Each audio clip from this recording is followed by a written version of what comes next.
Este episodio es presentado por Illum, empresa de capital privado especializado en proyectos y patrimonios familiares. Hoy más que nunca el ecosistema de emprendedores en México está tomando un alcance nunca antes visto. Illum es el aliado que puede ayudarte desde el desarrollo de la idea hasta inversión de capital para seguir creciendo de una manera exponencial. Encuéntralos en su página www.illumps.com.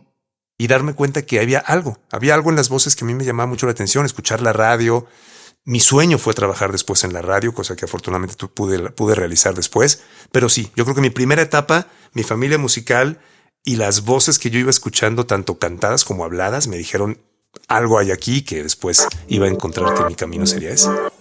De cuántas veces particularmente yo me he sentido de ciertas formas en las que no lo he expresado. Y no sé con quién expresarlo y no sé cómo expresarlo. Hola, ¿cómo estás? Yo soy Mario Salinas y bienvenidos a otro episodio de Lateral Podcast. Como sabes, este es un espacio donde la alternativa de historias, errores, fracasos y logros, todos ellos son válidos. Aquí sí se comparte algo diferente y lleno de valor. Te recuerdo que Lateral Podcast tiene episodio nuevo todos los lunes y los puedes encontrar en tu plataforma favorita de podcast. Esta vez tengo una gran noticia que darte. Decidimos hacer video, todo esto para tener una experiencia inmersiva de las entrevistas. A partir de hoy están todos los episodios en YouTube. Encuéntranos como Lateral Podcast y suscríbete al canal. El día de hoy estoy entrevistando a Marcelo Salazar. A Marcelo lo puedes encontrar tanto en su cuenta de Instagram como TikTok como @Marcelo Salazar todo seguido. Marcelo estudió marketing por el Tecnológico de Monterrey en Guadalajara. Tiene certificaciones por el Instituto Roger Love y el Instituto Profesional Arcos, entre otros. Ha sido locutor y talento de voz profesional durante más de 20 años. Como compositor, músico y productor, formó parte de las bandas Siddhartha, Puncayo y actualmente Garan Masala. Ha participado en eventos y festivales como el Festival Vive Latino, Festival Cervantino y el Festival Corona Capital, también en el South by Southwest, esto en Estados Unidos. Ha sido la voz oficial de TUDN Networks, Cinépolis, Honda Latinoamérica, colaboró como la voz oficial en la exposición En Casa con mis monstruos de Guillermo del Toro y en el 2016 fundó Central de Voces, una plataforma de producción y diseño de voces a la medida para clientes en Latinoamérica. Hoy con Marcelo platicamos sobre cómo armar el rompecabezas de tu pasión, el vínculo emocional detrás de la voz, cómo hacer muchas cosas al mismo tiempo y poderlas disfrutar y cómo diseñar un mensaje poderoso a través de una conferencia, entre muchos temas más.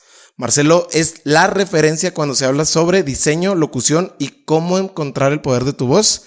Te dejo con esta entrevista llena de lecciones con Marcelo Salazar. Marcelo, ¿cómo estás? Bienvenido a Lateral. Mario, encantado de estar contigo. Gracias por la invitación. Con muchísimo gusto contigo y con tu público. Oye, quiero aclarar a la gente que nos está viendo y nos está escuchando que quizá más que una entrevista, esto para mí en lo personal vaya a terminar siendo una masterclass. Vamos a hacer que parezca que es una entrevista dentro de una masterclass porque mucho que aprenderte. He escuchado mucho de ti. Ahora que sigo mucho tu trabajo, ya veo por qué hablan así de ti. Entonces, pues vamos a sacarle provecho a tenerte aquí en el espacio. Y después de, ya sabes cómo es la experiencia, ¿no? Que la misma experiencia sí te habla por sí sola. Después de grabar con más de 100 invitados, veo como denominador común que muchas veces la antesala de tu pasión es la curiosidad.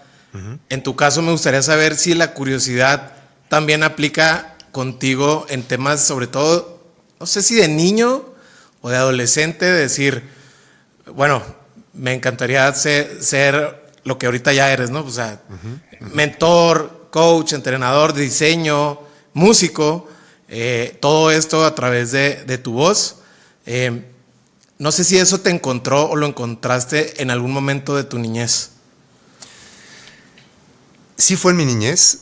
Yo te puedo decir que, bueno, de entrada tengo pues yo creo que la fortuna, sí lo considero una fortuna, de venir de familia musical por parte de mi abuelo paterno y por parte de mi abuela materna.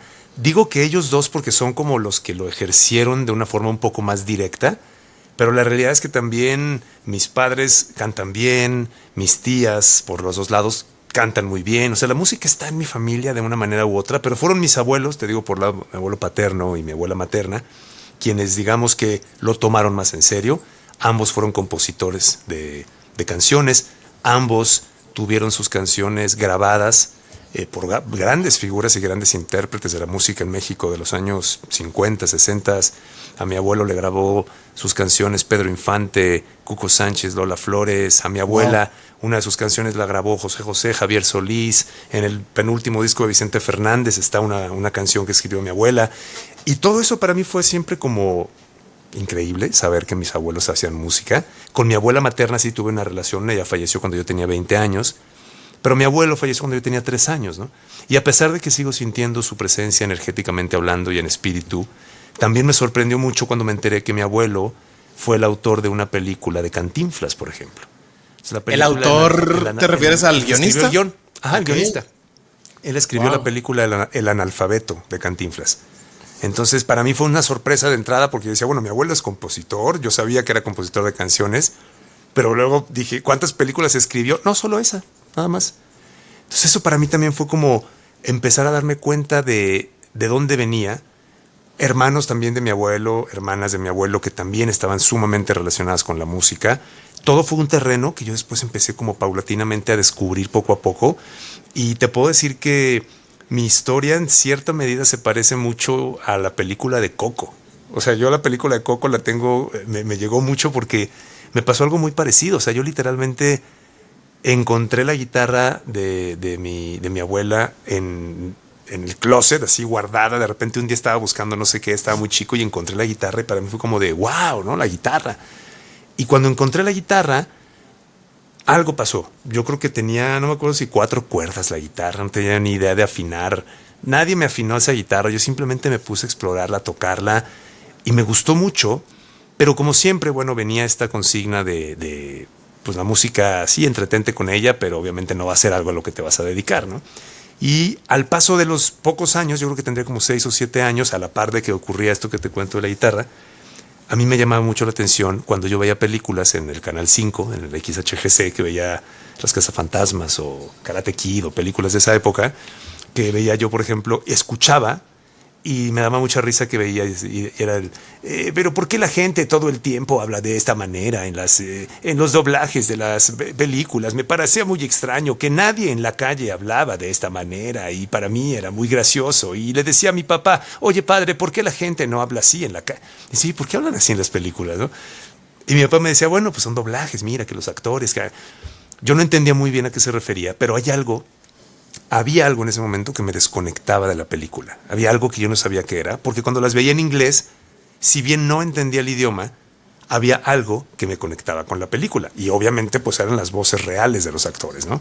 Entonces a partir de ahí yo te diría, Mario, que empecé con una inquietud que no sabía de dónde venía, pero que mi oído empezaba a afinarse mucho, empezaba a escuchar más música, pero también a escuchar más voces, y darme cuenta que había algo en las voces que a mí me llamaba mucho la atención, escuchar la radio. Mi sueño fue trabajar después en la radio, cosa que afortunadamente pude realizar después. Pero sí, yo creo que mi primera etapa, mi familia musical y las voces que yo iba escuchando, tanto cantadas como habladas, me dijeron algo hay aquí que después iba a encontrar que mi camino sería ese. Oye, suena contraintuitivo eso que mencionas de cuando la guitarra y la desafinada la empiezas a tocar. Y como ahí mismo en casa te dicen, oye, a ver, está muy bien, qué padre, como hobby, viniendo tú de una familia tan de corte artístico, ¿no? O sea, pareciera que a lo mejor era para que ese camino inclusive te empujaran, ¿no? A claro, explorarlo desde 5 o 6 años que mencionas. Sí, sí, sí.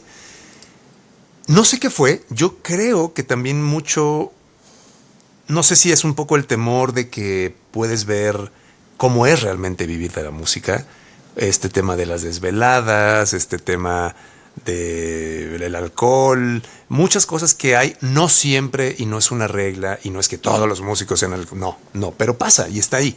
Como en cualquier otro trabajo, es la realidad, ¿no? Tú ves a un grupo de oficina que se sale los viernes de trabajar y se van a echar unas chelas y pueden agarrar una fiestota y trabajan en oficina. Es decir, si bien el ambiente bohemio llamado, ¿no? Esa palabra no crees que me encanta, pero bueno, el ambiente bohemio y todo lo que ocurre alrededor, quizá puede generar este temor para los padres de decir, no sé, yo creo que mi hijo no sé si me gustaría verlo en esos ambientes. Yo creo que va un poco más por ese lado, ¿no? Esta protección que los padres pretenden tener ante lo que vas a hacer.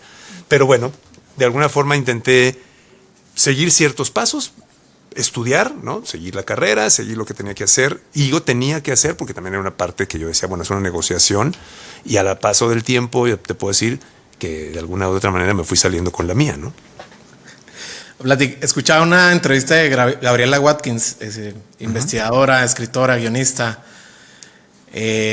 locutora, y ella habla cómo su camino fue muy atípico, muy poco ortodoxo para llegar a la radio. Entiendo que tú, al final, yo lo veo así, entraste pues por la puerta grande, entraste pues a donde todo mundo quiso entrar en mucho tiempo, que era Televisa Radio, con todos estos contenidos, estas producciones increíbles, y terminas estando ahí. Pareciera que no te ibas a quedar, pareciera que ya te había pasado al menos ese tren de ese momento, digo, no era que tiraras la toalla, pero no. Platícame de esa experiencia, porque pues creo que también cuando entras a las ligas mayores, de esa manera, pues te da unas tablas que a lo mejor las cortas con la curva de aprendizaje y le llegas de otra manera. Digo, no sé tú cómo lo ves. Me gustaría saber también los aprendizajes de haber trabajado en Televisa Radio. Fue una época muy, muy enriquecedora, Mario, porque se escucha muy cliché a veces esto de sigue tus sueños y se pueden realizar. Yo sé que se puede escuchar como, otra vez alguien que va a decir sigue tus sueños y tal, pero no me queda más remedio que decir eso, porque sí es cierto. O sea, yo siento que hay muchas veces la vida te pregunta, o tú mismo le puedes preguntar a la vida, no sé cómo sea, pero de pronto sucede que sí hay necesidad de plantearte objetivos grandes. O sea, no veo por qué eso no sea posible. ¿Me explico? No sé por qué nos han adiestrado, porque sí creo que es un adiestramiento, a pensar en el famoso paso a pasito, ¿no? Poco a poquito. No digo que no es cierto el que tienes que estar avanzando a un ritmo como caminas, ¿no? Sí, por supuesto que sí. Sin embargo, eso no quita que tengas la posibilidad de ver hacia un lugar que aparentemente no estás destinado para llegar, o que se supone que se necesitan palancas para entrar, o simple y sencillamente que es prácticamente imposible, ¿no? Porque es lo que la mayoría de la gente va a decir. Yo aquí sí creo que pensar en entrar a la radio siempre fue para mí un objetivo. No sabía cómo iba a entrar, no sabía cómo iba a llegar. Yo me supuse que tenía que seguir ese famoso poco a poquito. No, primero vas a tener que empezar de reportero. Y sí tuve experiencias al inicio donde grababa notas en un programa de fútbol en AM, donde yo hace poco me escribió un buen amigo mío que se acordó de aquellos días donde yo grababa esas notas donde hablaba de el futbolista brasileño Ronaldo, no sé qué, en el Inter de Milán y no sé cuánto. Eran notas que a mí me gustaban mucho, porque me gustaba mucho el fútbol. Me sigue gustando, ya menos, pero me encantaba en ese momento el fútbol. Entonces, para mí grabar, no todavía en Televisa Radio, era una estación diferente a Televisa Radio, pero ahí dije, esto está interesante. Y si puedo trabajar aquí, y si alguien ya me dio la oportunidad de grabar una cápsula deportiva, ¿por qué no me van a dar la oportunidad en un futuro de tener un programa en una estación, como en su momento se llamaba Sonido 103, de Televisa Radio? Decía, se puede, ¿no? Entonces, que habla un poquito más también de los límites, ¿no, Marcelo? Digo, claro, yo te escucho y yo también digo, o sea, si bien yo he sido a lo mejor a veces muy vocal en el sentido de las dos, tanto de piensa en grande y de paso a paso vas a llegar a esa meta grande. Y muchas veces juega el protagonista de estos dos es la paciencia, ¿no? Uh-huh. Sí. Y tú, de este lado, también lo que entiendo es que, o sea, también había mucha preparación y mucha pasión, quizá, para aguantar esos embates, ¿no? Sí, yo creo que la parte importante, todavía no, en ese momento no te podía decir que yo estaba preparado, porque te puedo decir que era mucho más intuición, mucho más oído. O sea, yo escuchaba mucho a la radio, las figuras de la radio, cronistas, trataba de imitarlos, que creo que es como cuando aprendes a tocar un instrumento, que es lo que yo comparto en mis talleres. La voz es el resultado de aprender a tocar un instrumento, que es el aparato fonador. Entonces aprendes a tocar tu instrumento interior, que es el aparato fonador, con el que naces con ese instrumento, Y lo mismo pasaba en ese momento para mí, estaba imitando y la imitación es parte de una formación. Empezaba a imitar, tomaba por aquí, tomaba por acá, iba desarrollando mi propio estilo hasta que llega el momento en el que surge la convocatoria donde abren la posibilidad de trabajar en lo que era Sonido 103, una estación sumamente importante en Guadalajara, pero abren la convocatoria a toda la ciudad, o sea, literalmente a toda la ciudad, o sea, podían entrar estudiantes de comunicación, podían entrar personas que ya trabajaran en la radio, podía entrar cualquiera. Entonces, para mí en ese momento dije, bueno, una cosa, y ahí entra aparecen los primeros esbozos de la inseguridad, ¿no? Decir, bueno, sí quiero, sí tengo el objetivo de llegar a Televisa Radio o a una estación grande, pero bueno, voy a competir con toda la ciudad o con muchísima gente que seguramente tiene muchas más tablas que yo. Y entonces mi demo, cuando pedían un demo, yo grabé el demo en la grabadora que usaba mi mamá para escuchar su música en la cocina. O sea, rec, en esas grabadoras, ¿te acuerdas de doble cassette? Rec y hola, soy Marcelo Salazar, me gusta la radio, me gusta esto, yo creo que la música, yo creo que la radio, pum, pum, yo creo que había hablado, no sé, 3 minutos. ¿Tenías un guión, Marcelo? ¿Perdón? ¿Tenías un guión? No tenía guión. No tenía ni siquiera guión. O sea, yo no tenía ni idea de lo que me estaba enfrentando. O sea, yo creo que esa inocencia, no sé si algo les dijo, porque cuando llevé el cassette precisamente al lugar donde estaban recopilando estos demos, que fue el ahora extinto Hard Rock Live en Guadalajara, ahí fue donde llevé mi demo y luego estaba yo escuchando, obviamente pendiente de la estación, y escuchaba, vamos a escuchar ahora los demos, algunos de los demos que nos han traído y tal. No, yo escuchaba los demos, Mario, y me daban ganas de ir así a la estación y decir, oiga, ¿no me puede regresar mi demo, por favor, para poderlo hacer mejor? Porque obviamente los demos que ponían en la radio pues eran demos de gente o con experiencia, o sea, ya se escuchaban demos, ¿no? Lo mío era una cosa ridícula en ese momento y con esa perspectiva. Pero bueno, me sorprendió que me llamaron, hice las pruebas que me pedían junto con otros locutores o aspirantes a locutores, pruebas de inglés, de improvisación, de conocimiento musical, de registro vocal. Yo no sé ni cómo en ese momento estaba con todo el nervio del mundo, pero algo vieron, me llamaron, quedé como digamos, con la convocatoria y se quedó también otro gran amigo. En ese momento no lo conocía muy bien, pero después lo conocí y se ha convertido en mi mejor amigo de hace muchísimos años. Ganamos los dos esa convocatoria. Alejandro Merodio, que le mando un fuerte abrazo si escucha este podcast, un grandísimo talento de la creatividad, de la producción de audio. Después se hizo DJ, ganó la convocatoria de la Red Bull Music Academy, se hizo una pistola en el audio. Pero en ese momento éramos dos personas que queríamos trabajar en radio, divertirnos en radio, y creo que fue muy importante, Mario, también tener esta mancuerna para descubrir el mundo juntos en ese sentido y ver que la radio es un mundo que no tiene límites. En ese momento ahí me di cuenta que la voz era un vehículo infinito de posibilidades. Oye, y respecto a esta parte técnica y también un poquito más como habilidad blanda, por así decirlo, ¿cuál era para ti en ese momento, digo, yéndonos a tus tempranos 20, 19, sí, cuál era para ti más importante pulirla bajo lo que entendías que era construir una carrera de locutor, sobre todo una carrera exitosa, ¿no? Pues mira, yo al principio sí te voy a decir que me creía pues ya muy salsa, ¿no? O sea, yo imitaba voces y según me daba cuenta que tenía talento para eso, tenía talento para intuir qué se tenía que hacer con la voz, ¿no? Pero la realidad es que después fui a un casting de doblaje y yo casi diciendo, no, pues yo ya trabajo en la radio, ya tengo básicamente nomás denme el personaje y yo voy a saber qué hacer. Y la verdad es que en el casting pues topé con pared, o sea, me di cuenta que yo no sabía absolutamente nada de técnica vocal, nada de actuación de voz, no tenía idea de nada. Y ahí me lo dijeron, en paz descanse, un gran locutor de aquí de Guadalajara, legendario Juan Olvera, me dijo, bueno, no, si quieres dedicarte a esto te tienes que preparar. Y tuve la fortuna de estudiar en aquel momento un curso con el gran maestro Víctor Manuel Espinosa, que es un extraordinario maestro y de mis fundamentales guías en este camino. Y a partir de ahí comencé, ahora sí, a darme cuenta qué es lo que hay aquí adentro, ¿no? Cómo funciona, cómo aprovecharlo, cómo conocerlo, cómo sacarle todas las posibilidades o empezar a intentar sacarle todas las posibilidades y aplicarlo ahora sí de manera profesional en mi trabajo.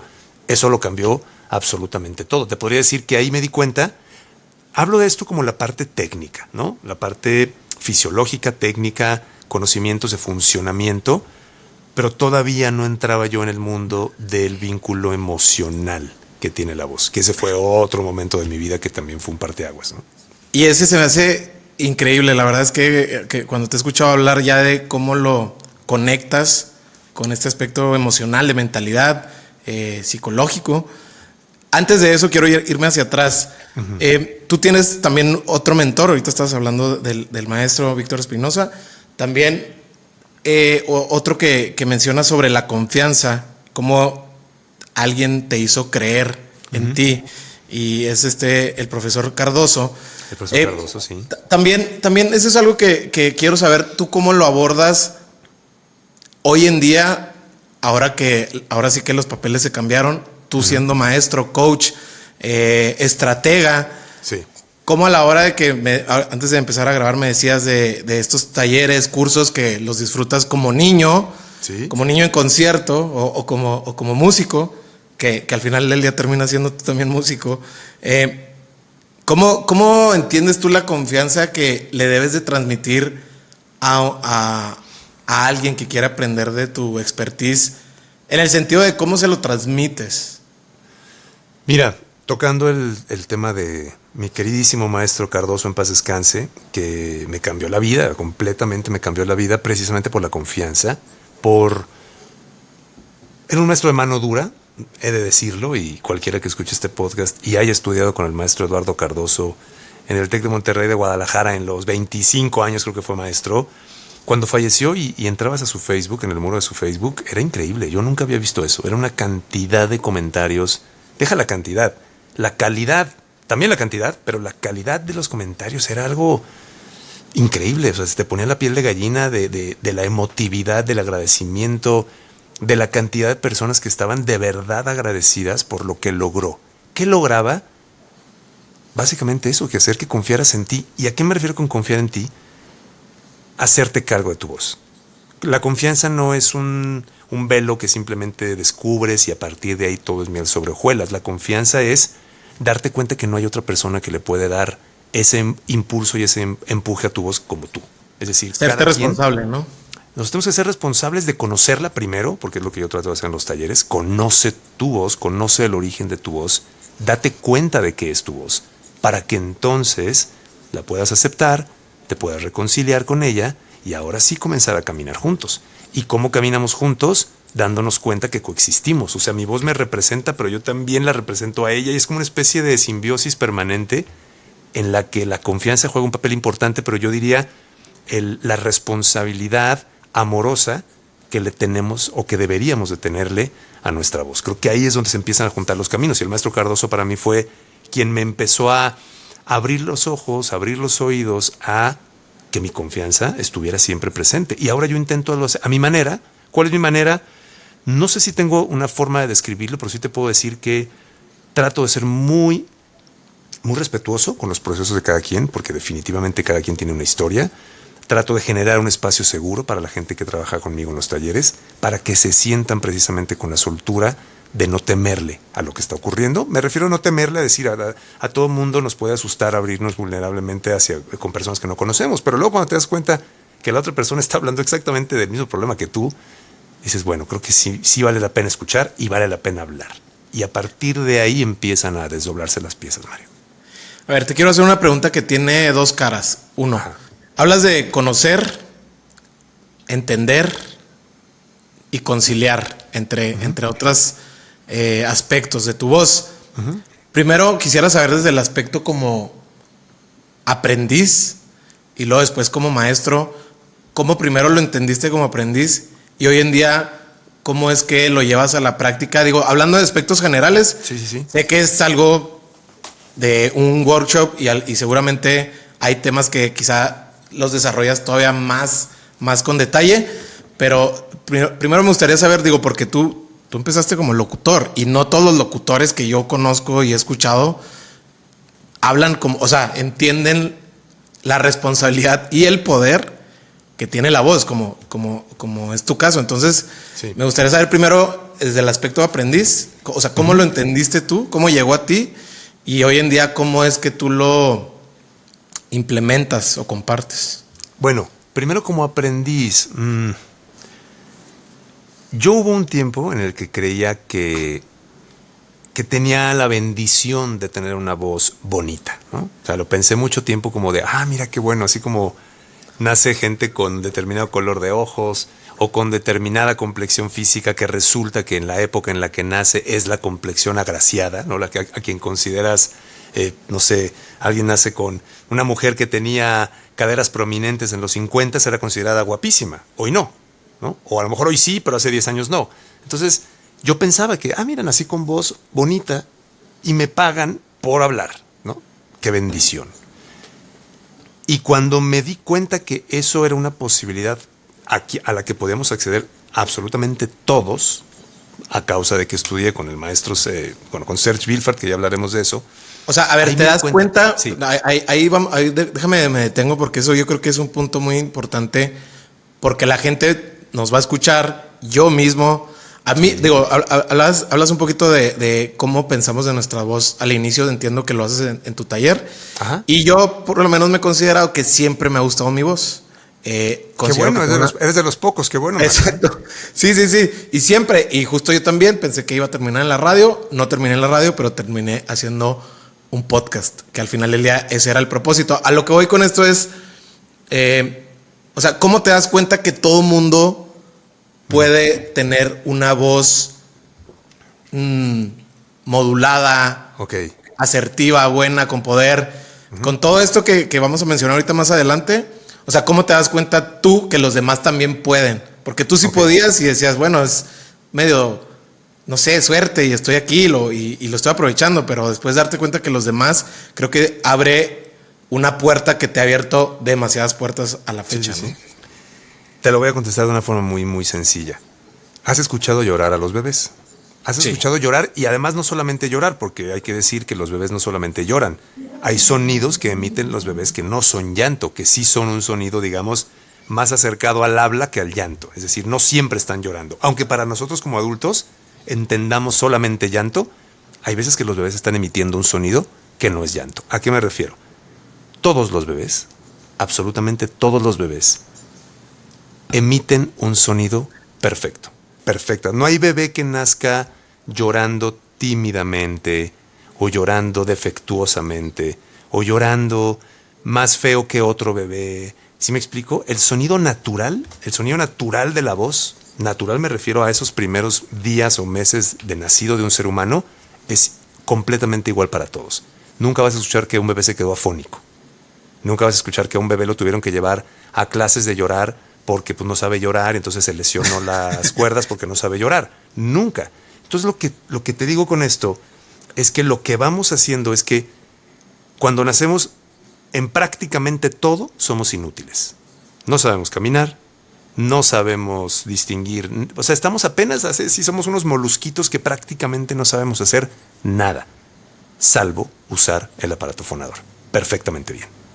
Usamos el aparato fonador al 100%. Al grado de que podemos despertar un edificio, sin ningún tipo de problema. Un bebé llorando, ahí te encargo a tus vecinos a ver si no se enteran que está llorando. ¿Qué pasó entonces? ¿Por qué ya pasan los años y cuando somos más grandes, tenemos una caja resonadora más completa, o sea, tenemos más cuerpo, tenemos más conciencia, resulta que nuestra voz se apaga? Resulta que nuestra voz ya no suena así de completa, suena chiquita. Suena en volumen bajo, suena contenida, y eso es el resultado de lo que vamos viviendo. Entonces yo lo veo como si fuera nacemos en un pico, digamos, de sonido, pero conforme vamos creciendo va pasando esto. Hasta que hay un momento en el que estamos prácticamente enmudecidos, que es en la adolescencia. O sea, el adolescente no habla. ¿Eso se debe a temas externos o también se debe a temas fisiológicos? Se debe a los dos, aunque los temas emocionales hacen que en ese punto te estás redefiniendo como ser humano. Todavía hay un alto grado de inseguridad en muchísimos aspectos de tu vida, por lo tanto tu voz todavía no sabes quién eres en realidad. Entonces la idea es, de aquí que nacimos con una voz donde no nos importaba quién nos escucha, o sea, al bebé no le importa quién lo escuche, ¿estás de acuerdo? No es, no son las 4 de la mañana, no voy a llorar, no voy a hablar, no. O sea, tengo hambre, me vale, yo voy a usar mi voz y me vale. De aquí llegamos aquí. ¿De qué se trata? De aquí volver a llegar aquí. ¿Cómo? viendo qué fue lo que pasó en este trayecto que fue apagando, enmudeciendo y obstaculizando el perfecto funcionamiento de mi aparato fonador. Es decir, ¿por qué ya creo que no tengo derecho a hablar? ¿O por qué creo que mi voz no debe tener o no puede tener las posibilidades de un sonido completo, un sonido pleno, un sonido sin ningún tipo de limitación, vamos a decirlo así? Técnicamente, las cuerdas vocales de prácticamente todos los humanos tienen el potencial para sonar increíblemente bien. O sea, todos nacimos con un Stradivarius dentro de nuestro cuerpo. Todos. Oye, y eso por del lado de tu aprendiz con Philip, que entiendo que fue también alguien que dejó mucha huella y mucho impacto.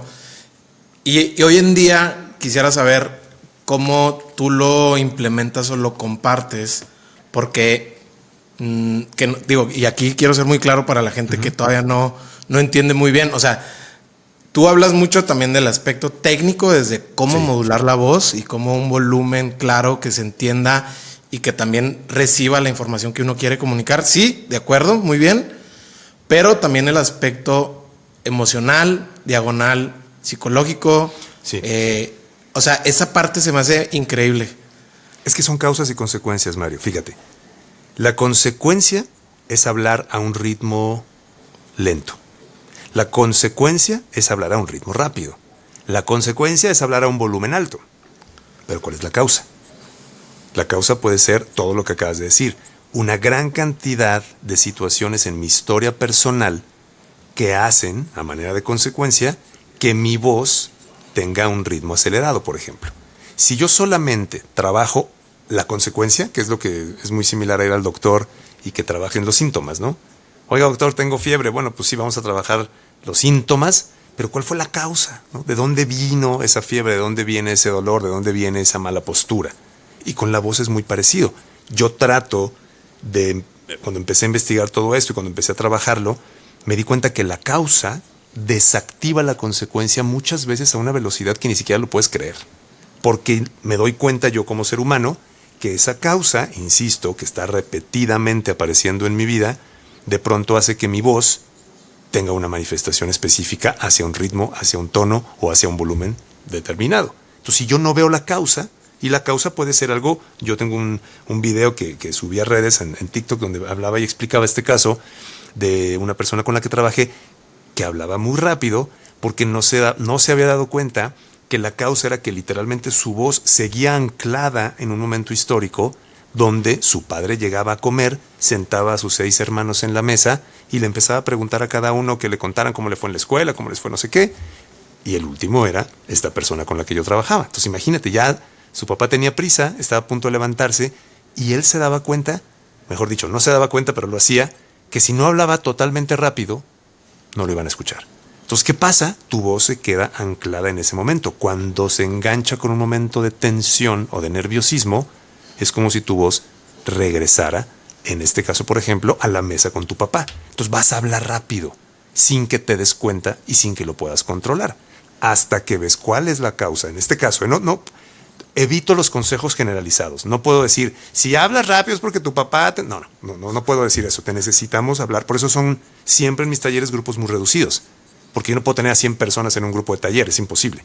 Necesitamos trabajar cosas muy puntuales para saber de dónde puede venir determinada consecuencia que se manifiesta en las características del sonido de una voz.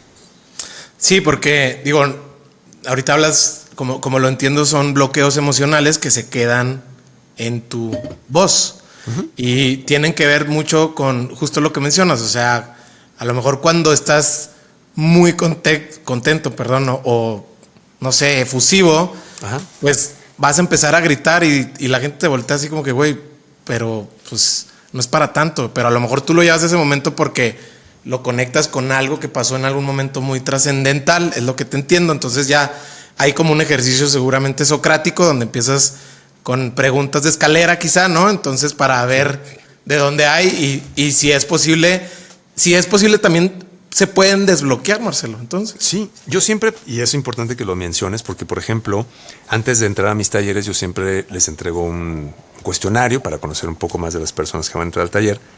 Y una de las preguntas que les hago es si llevan o han llevado algún proceso psicoterapéutico. ¿Por qué? Porque si bien la voz en un taller como el que yo imparto nos va a ayudar a tener insights muy específicos sobre mi proceso de vida, no es un proceso psicoterapéutico. Y yo soy muy enfático en esto porque sí es muy importante y siempre les digo, la voz te va a dar información, pero necesitas comenzar o seguir en un proceso psicoterapéutico para que exista precisamente, y valga la redundancia, un proceso que ahora que te diste cuenta de estos bloqueos, de estas situaciones que tu sonido revela, entonces los puedas trabajar. Y yo siempre les digo lo mismo, la voz sigue órdenes. O sea, la voz no es un ente que sale así nada más como porque sí, la voz sigue la orden del comando emocional que la activa. Entonces yo hago mucho este ejercicio, tanto en redes como cambio la colocación de mi voz, ahora que me están escuchando en este podcast durante mucho tiempo, y cuando cambio la colocación, automáticamente me convierto en otra persona, ¿no? Y si yo cambio la colocación, lo único que estoy haciendo es elevar la laringe y es otra voz. Pero si yo empiezo a hablar con esta voz y llego al banco hablando de esta forma, me van a atender. O sea, no me van a decir, ay, esta no es su voz, ¿no? ¿Por qué? Porque hay gente que yo escucho que tiene una voz como esta que yo estoy haciendo en este momento, una colocación como esta, y me dicen, es que esta es mi voz, es que yo siempre he hablado así. Y si desciendes la laringe, tu voz cambia. Es decir, tu colocación de voz hace que tu sonido cambie. ¿Con qué sonido? ¿Cuál dirías tú que es mi voz, Mario, de estas dos que acabo de usar? No, pues esta que en este momento estás utilizando. Porque te estoy viendo. Pero si no me conocieras y yo salgo hablando con la otra voz, te aseguro que has visto muchas digo, porque tiene matices infantiles la que estabas utilizando y no corresponde a la persona, ¿no? Ahora sabes quién soy, sabes mi carrera, sabes mi trayectoria, pero imagínate que llegas al banco o que llegas a un lugar donde tú no sabes ni quién es la persona que tienes enfrente. Y si yo te recibo con una colocación como la que acabo de hacer, sí te va a sacar quizá de onda porque a lo mejor vas a decir, esa voz tan aguda para una persona, no sé, si me vieras mi estatura 1.85 o si yo fuera un corpulento, como hay gente muy corpulenta y que tiene voces muy agudas, ¿no? Muy pequeñitas, ¿no? Dices, hay algo raro, ¿no? ¿Y a qué me refiero con esto? Cuando no hay una armonía en lo que veo y en lo que oigo, técnicamente esto que acabo de hacer también es mi voz. Pero ¿con cuál? Primero yo, ¿con cuál me identifico? Primero yo. O sea, en este momento de mi vida, ¿con qué sonido de estas dos voces me identifico? Y hay gente que se puede identificar con el sonido que yo acabo de hacer. Y gente que tiene una colocación así, por ejemplo, aguda, hablo de los hombres, y que de pronto en un taller yo pueda decir, a ver, ¿por qué no desciendes la laringe? ¿Por qué no hablas? ¿Y por qué no? Y si empiezan a hablar así, se asustan y dicen, no. Yo no soy ese, yo soy este. Y entra una pregunta todavía más profunda. ¿Por qué crees que eres ese? ¿Me explicó? Entonces yo hago una pregunta también todavía más aparentemente trivial. Y les digo, ¿hace cuánto que no te cortas el pelo diferente? ¿O hace cuánto que no te peinas diferente? Y mucha gente me dice, no, pues tengo 20 años peinándome igual. Ok, si tienes 20 años peinándote igual, imagínate qué va a pasar el día que tú empieces a cambiar tu voz. Pues muchas veces puede haber una reacción de, ese no soy yo. Por eso no cambiamos. Nos cuesta trabajo el cambio. Y eso es natural. Por eso digo que la voz siempre tiene que verse desde una perspectiva de aceptación. Antes de cambiarla, primero acéptala. ¿Por qué? Porque hay muchas ocasiones en donde solo aceptándola, o sea, solo cambiando la relación, ya no se vuelve tan necesario cambiarla. ¿Me explico? Ya haces las paces con el sonido de tu voz actual, no te enfocas en cambiarla, pero naturalmente empieza a cambiar. A veces no mucho, a veces mucho, lo que la voz misma necesita en el momento en el que te está representando. Es un proceso menos controlador de lo que te imaginas.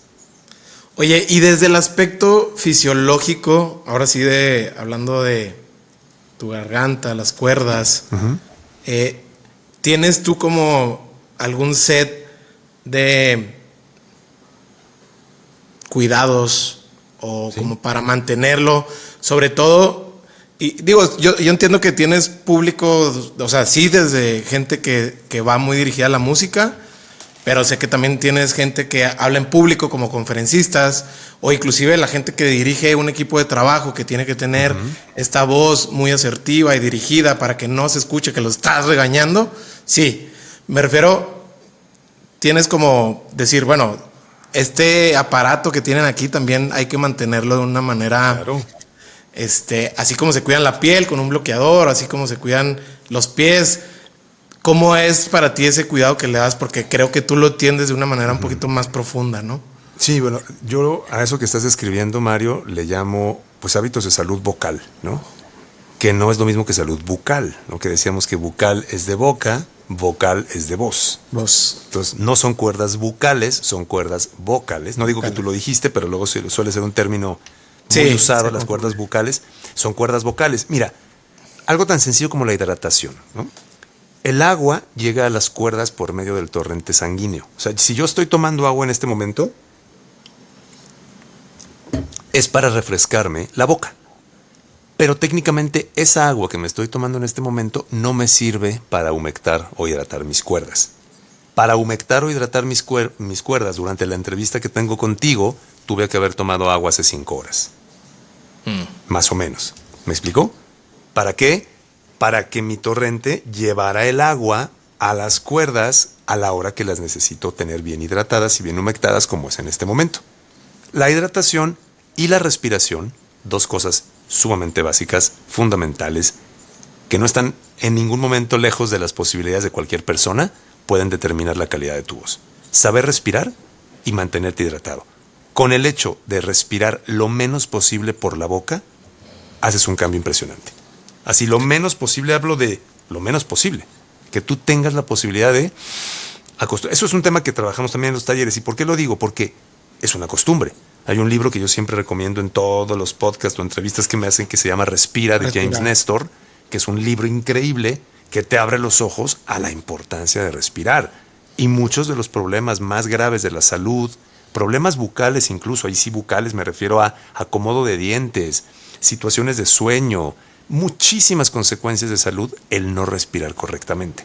Entonces, claro que hay que saber qué tenemos dentro, como bien dijiste, hay que cuidarlo. No se necesitan tantas cosas para saberlo cuidar, es muy noble el aparato fonador, pero de entrada, por ejemplo, decir cómo lo uso cuando estoy en un lugar con mucho ruido, si estoy en un antro, en un bar, en un estadio, saber que mi emoción me invita a gritar, pero si yo no sé gritar, tratar de no gritar. Sé que es difícil, pero ¿cómo puedo hacerle? Porque no tengo la técnica. Si yo fuera un bebé, vuelvo a lo mismo, si llevas un bebé al estadio, el bebé puede estar todo el tiempo emitiendo un sonido súper poderoso y no va a tener ningún problema. Nunca se va a lastimar. Pero ya se nos olvidó. Ya no usamos el aparato fonador como lo solíamos usar de bebés. Ahora sí, si gritamos y lo hacemos de una forma equivocada, sí podemos tener algún tipo de consecuencia. Entonces, sé que nos gana la emoción, insisto, pero por eso nos quedamos un poquito... Ay, es que estoy un poco... Ya no digan afónicos, porque no es afonía, es disfonía. Y digo esto porque la afonía es sin sonido, y créanme que nadie quiere estar afónico. Y eso es horrible. O sea, la gente que ha experimentado la afonía, aunque sea temporal, es muy fuerte, es muy complicado para alguien que... ¿no? Entonces la disfonía es un poquito algo... Mi sonido está ligeramente alterado o tiene algún tipo de alteración. Entonces, yo creo que sí vale la pena conocer un poco más el aparato fonador. La cosa es que nadie nos habla de él, Mario. En la escuela nunca nos hablaron de él. ¿A ti te hablaron de él en la escuela? Cero. Imagínate, nos hablaron de todo, ¿no? Del aparato, todos los sistemas y aparato. Pero ¿por qué no nos hablaron del aparato fonador? Esa sigue siendo una gran duda que tengo. ¿Por qué no lo tocan como un tema fundamental? Pues ahorita que mencionabas sobre el libro, que justo lo estoy leyendo, qué bien. Creo que no va a durar más de una semana ahí en el buró, porque está buenísimo. Está bueno, ¿no? Sí, no, increíble, digo. Ya tú lo recomendaste, entonces ya no es necesario que yo diga algo al respecto, pero ahorita, o sea, por ejemplo, la ciencia olvidada, como lo maneja el autor James, la ciencia olvidada detrás de la respiración correcta, yo creo que no sé si ya exista esa clase de libro tan completo, tan digerido, tan sencillo de entender acerca de la voz. Si no, Marcelo, perdón, aquí te tiro una bola para que un autor aquí lo pueda escribir, porque sí, la verdad es que es de acuerdísimo contigo. O sea, está muy de lado algo tan importante como tu propia voz y entender la responsabilidad, como mencionas, de tu voz. Y fíjate que acabas de tocar una... Bueno, qué bueno que lo estás leyendo, ya que lo termines, me dices qué te pareció, porque la verdad es que es muy, muy, muy buen libro. Yo lo recomiendo a todo mundo, insisto, si respiras, si estás vivo, tienes que leer ese libro. O sea, tienes que leer ese libro. Y Y ahora que mencionas lo de la responsabilidad, también es algo bien importante porque el hecho de que tengamos voz no nos da el derecho de usarla indiscriminadamente. Es decir, las famosas opiniones, ¿no? O sea, es que yo tengo el derecho a opinar. Hoy escuchaba a un autor, un historiador que admiro mucho y que me encanta su trabajo, Juan Miguel Zunzunegui, y hablaba de las opiniones, ¿no? Y decía, claro, es que tienes el derecho de opinar, sí, pero tu opinión no es tan válida como cualquiera.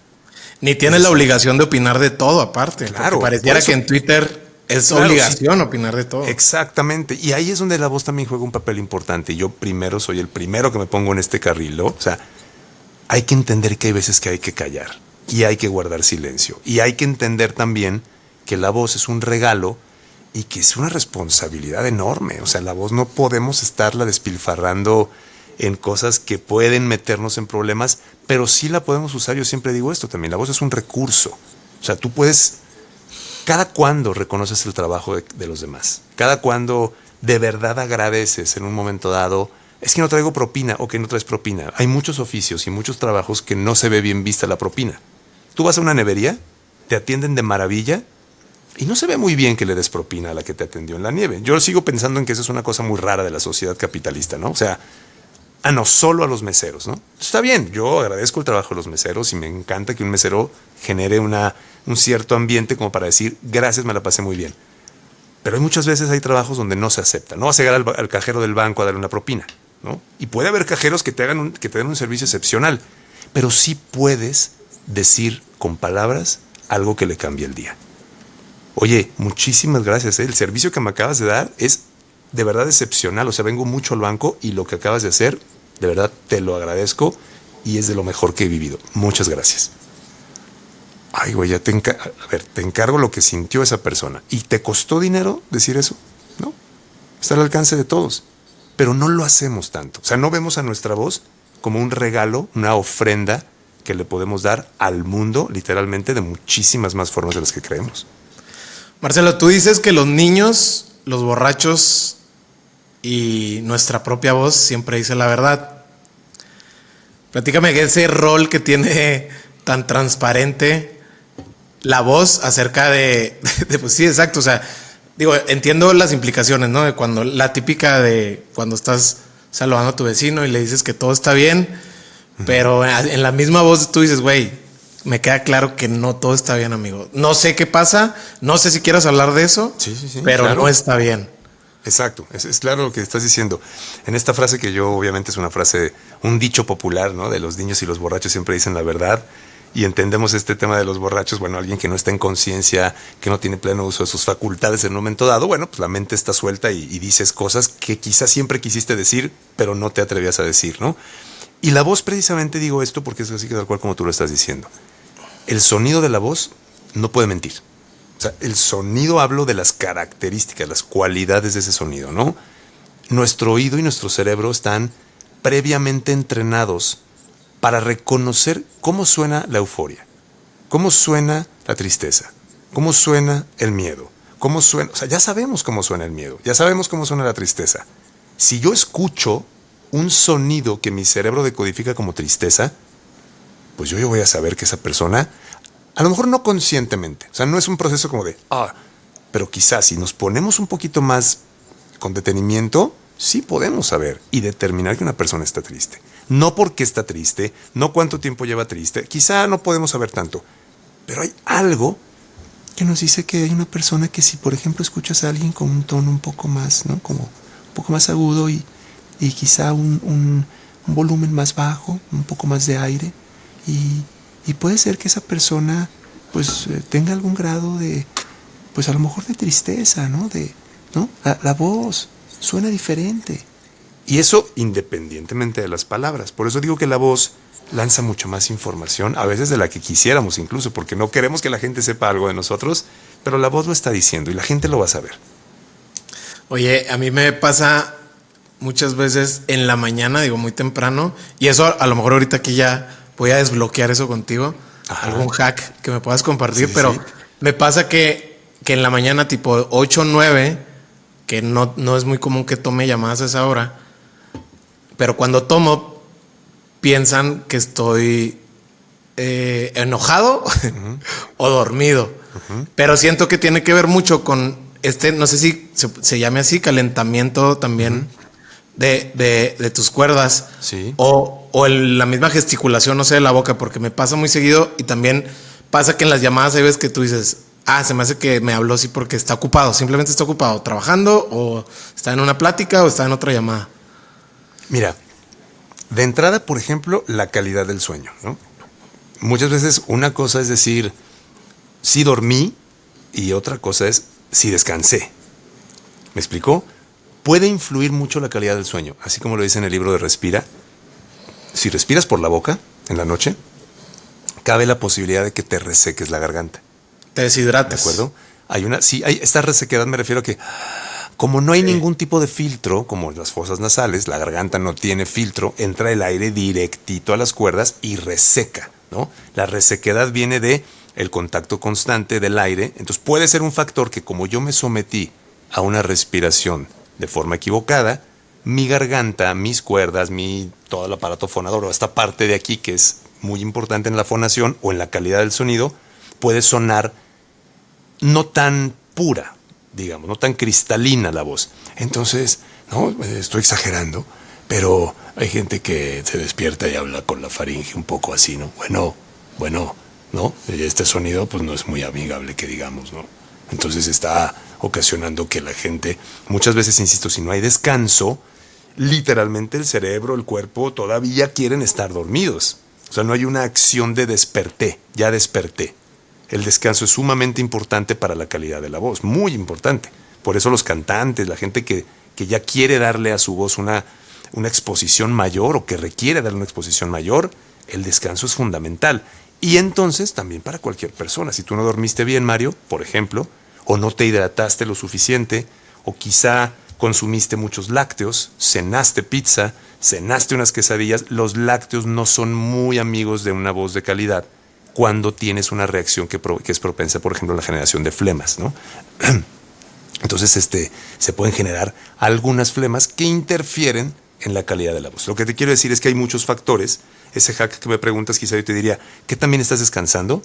De pronto hidratarte la mañana, un vasito de agua caliente, 1 hora por lo menos antes de empezar actividades, y sí tratar de hacer conciencia de que ya estás despierto. A veces suena un poco obvio esto, pero me ha pasado y nos pasa a todos, como que estás despierto, pero en realidad no quieres estar despierto. Entonces, si no quieres estar despierto, vuelvo a lo mismo, la voz sigue órdenes. La voz a que suena, a que no quiero estar despierto. Suena dormido, porque yo quiero estar dormido. Entonces mi voz dice, bueno, perfecto, patrón, vamos a sonar dormidos, ¿no? Marcelo, por si no fuera poco, ahorita lo hablamos de inicio, pues eres músico, sí. Has estado en varias agrupaciones, ahorita representando a este grupo que lo que no supe, y aquí ayúdame, ¿cuánto tiene tu agrupación? Digo, ya sé que vi algunas canciones en Spotify ya con, pues, no sé, con mucho reconocimiento, muchas descargas. Lo que me gustaría saber aquí es cómo se intersecciona o dónde se cruzan estas pasiones que no siempre, o sea, no es un camino natural, no todos los locutores o toda la gente que se dedica a este diseño de voz o todo lo que haces termina en la música, porque para la música también tienes que tener esta intuición y este gusto por escribir, por armonizar, por los instrumentos. Sí. Creo que te complementa bastante o te complementa muchísimo, porque el oído que debes de tener también debe ser un oído muy elaborado. ¿Dónde se intersecciona o cómo pasa eso? Mira, primero empezó la música, de hecho. Como te contaba al principio, esto de la voz como un poco ya más profesional, o digo un poco más profesional, me refiero cuando empezaba, que dije, mira, trabajo en la radio y todo eso, vino después de la música. Yo estudié guitarra mucho tiempo. Realmente mi instrumento prioritario, digamos, es la guitarra. Estudié guitarra clásica un tiempo mientras estaba en la preparatoria, en la universidad. Estudié armonía, dándome a la tarea precisamente, estuve estudiando en Buenos Aires, Argentina, viviendo un tiempo por allá, estudiando también precisamente grabación y producción de audio. Todo el mundo de la música me llamó antes que formalmente la voz. O sea, yo ya quería cantar, tomé clases de canto, me traté de preparar en temas de canto. Encontré a un grandísimo maestro que le mando un gran saludo, a Eduardo Ortiz, de aquí de Guadalajara, que él fue el que me ayudó también muchísimo para encontrar mi voz de canto. Y él me dijo, es que tu voz de canto y tu voz de habla tienen que estar muy cerca. Él fue la primera persona que me ayudó a entender esto. Pero no siempre es así, ¿verdad? O sea, no siempre es así. No siempre es así. No es que sea ni bueno ni malo. No es que sea ni bueno ni malo, pero en la visión de Eduardo, cuando él me dijo, mi querido Lalo, acerca tu voz de habla, porque yo te escucho hablar y se siente eso sabroso, se sienten esos graves, se siente bla, bla. Ahí canta ahí y muévete un poco si quieres, pero canta ahí. Esa fue una revelación que mi querido Lalo me ayudó muchísimo a aceptar y a tener. Y fue entonces donde me di cuenta que, como te decía cuando empezamos a grabar, antes de que empezáramos a grabar, para mí ir a dar un taller es como ir a dar un concierto. O sea, hay muchísimo en común. Número uno, pues está la gente viéndote, te está poniendo atención. En un lugar estás cantando, sí, pero estás comunicando algo, estás transmitiendo tus ideas, estás transmitiendo lo que en algún momento escribiste en una lírica de una canción. Y tiene un impacto en la gente muy importante. La música, creo que a quienes nos gusta la música podemos decirte es que escuchar una canción y su letra y su mensaje te puede cambiar. Así como ahora yo lo que hago y mi misión, digamos, en cada taller es también tocar la vida de las personas de esta forma, de una forma donde les comparto mi experiencia, pero también les invito a abrirse a la posibilidad de cambiar algo que si lo logran ver, va a haber un efecto dominó para mí positivo, sí o sí. Entonces, la música y los talleres o el tema de la voz, para mí prácticamente, sí tuve un momento que haciendo caso a tu pregunta, yo decía, pero es que sí, pero que soy más hacia, más acá. Hoy te puedo decir, soy exactamente la misma persona. O sea, el Marcelo que se sube a un escenario a cantar y a tocar la guitarra, al Marcelo que se sube a un escenario a dar un taller, es exactamente el mismo. Soy una persona que vivo de mi creatividad. Creo que todos los seres humanos somos creativos, o deberíamos estar conscientes que somos creativos. Y la creatividad es la madre de todas las actividades humanas. Y en la medida en la que la desarrollamos, en la que confiamos en ella, en la que nos conectamos, porque para mí sí hay un alto grado de canalización, vamos a llamarle así, del éter o del misterio supremo. Algo llega en algún momento de tu vida y cruza tu antena y llega y se transmite a los demás. Yo sí creo que las canciones, los libros, los poemas, así como muchas manifestaciones creativas, si estás de verdad conectado y si estás con esta humildad a que tú no eres el creador per se, sino el vehículo por medio del cual la naturaleza se manifiesta, yo creo que a partir de ahí ya, si son talleres, si son canciones, si son cuentos, que también soy escritor y ya estaré publicando próximamente una colección de 20 cuentos cortos y una novela breve que tengo también ya por publicar. ¿En audiolibro? No va a salir en audiolibro en su momento, pero por ahora voy a empezar primero con la publicación normal. Y a lo que me refiero es que es eso, Mario, es, pues, ¿qué quieres ser? No digo que, a ver, no, es que renacentistas, bueno, Miguel Ángel, que era experto, el maestro de todas las artes, sí, por supuesto, tampoco me estoy poniendo al nivel de Miguel Ángel, pero lo que quiero decir es, ¿por qué no puedo explorar la escritura? ¿Por qué no puedo explorar la novela? Bueno, si a lo mejor solamente hago una novela, bueno, hice una novela. O sea, si hay gente que es novelista 100% de su vida, perfecto. Pero a mí me gusta cocinar, me encanta manifestar mi creatividad cocinando, me encanta manifestar mi creatividad en el humor con mis amigos, o manifestar mi creatividad en una canción, o en este contenido de talleres, desarrollar nuevos talleres. Ahora tengo un newsletter que invito a la gente que pueda estar en mis redes sociales. Estoy como Marcelo Salazar en TikTok y en Instagram, y ahí se pueden suscribir a mi newsletter. ¿Qué es mi newsletter? Un ejercicio diario de compartir con la gente un insight personal. Eso es mi newsletter, ¿no? Un ejercicio creativo en el que me invito a escribirle algo a la gente todos los días. ¿Para qué? Para poder tener una comunidad en donde estemos en una retroalimentación constante y me conozcan mejor. Quiero desempacar la frase que mencionabas y que entiendo que la dijo Miles Davis, el cual lo conocí en plena pandemia y no me ha soltado o no lo he soltado. Qué bien. Este gran músico, de la gran música que me ha dejado la pandemia. Y la frase dice, lleva mucho tiempo aprender a sonar como tú mismo. Ayúdame a desempacarla desde tu punto de vista. porque ya no estamos hablando de algo técnico o de modulación. Creo que va más allá de eso. Y aquí es donde creo que puedo entender, en resumidas cuentas, que es como tu propósito también, porque aquí es donde se cruza. Sí, yo creo que ese precisamente es mi propósito, como bien lo dices, Mario. ¿A qué me refiero cuando yo leí esa frase de Miles Davis, me acuerdo que estaba en un proceso también hace no mucho, no creas que conocí esa frase hace mucho tiempo, la habré conocido también quizá en plena pandemia, y me llamó mucho la atención porque con cualquier instrumento existe esta tolerancia del proceso, ¿no? ¿A qué me refiero? Ok, si yo quiero aprender a tocar trompeta, no habría trompetistas en el mundo si no fuera por la benevolencia y la paciencia de los vecinos y los padres de esos trompetistas o de esos bateristas o de esos saxofonistas, porque todos pasaron por sonar mal, todos. Así fuera un genio, bueno, a lo mejor uno de no sé cuántos miles empezó y en cuanto tomó la trompeta, pues a los 3 días ya sonaba muy bien. Pero la gran mayoría empieza sonando mal, y lo pongo entre comillas porque estamos súper acostumbrados al juicio estético, Mario. Somos obsesivos del juicio estético. Es como que si no me gusta, es casi pues una repulsión y un rechazo porque no me gusta, ¿no? Y yo entiendo que el canon estético es una convención en donde ves la naturaleza y la naturaleza todo es bello, sí, pero puede haber cosas de la naturaleza en donde quizá esa belleza, ¿no?, de un pavo real, todo es bello, pero no de la misma manera, ¿no? Y lo que aprendí con la frase de Miles Davis es: date tiempo de que esa autenticidad te encuentre. No la presiones.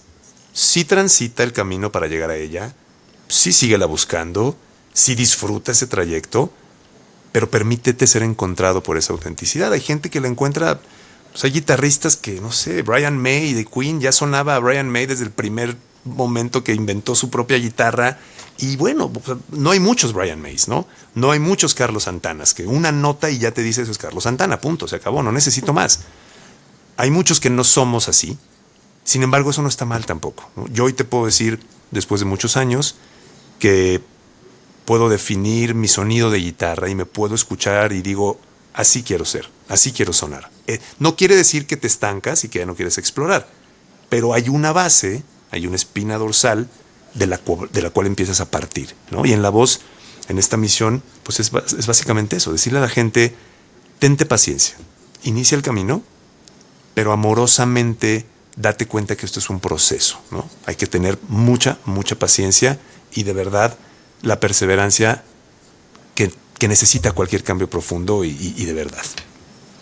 Oye, escuchaba a Chumel Torres decir que al principio todos los que queremos vivir de nuestro craft o de nuestra creatividad, pues somos una banda de covers, ¿no? O sea, somos esa banda de covers en el bar de tu ciudad que está tocando puro Soda Stereo, puro Hombres G, y en algún momento despegas y en algún momento te atreves a tu propia propuesta, hacerle caso a tu propia propuesta, pero primero te vas volviendo una máquina de covers de muchas canciones y en ese camino encuentras cuál es como el que a ti te atrae, el que tú quieres como ahora sí explorar por tu cuenta y soltando un poquito, ¿no? Esta protección que te da, ¿no?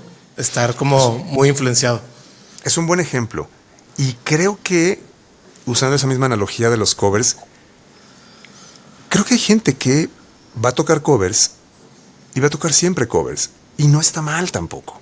Tampoco está mal. Porque creo que a mucha gente, incluyéndome en algún momento de la vida, pues te gusta llegar a un bar o a un sitio o a una boda o algún momento y que haya una muy buena banda de covers. O sea, es algo que te alegra el momento, que te puede gustar mucho. O sea, qué bueno que exista gente que de pronto dice, lo mío es tocar covers.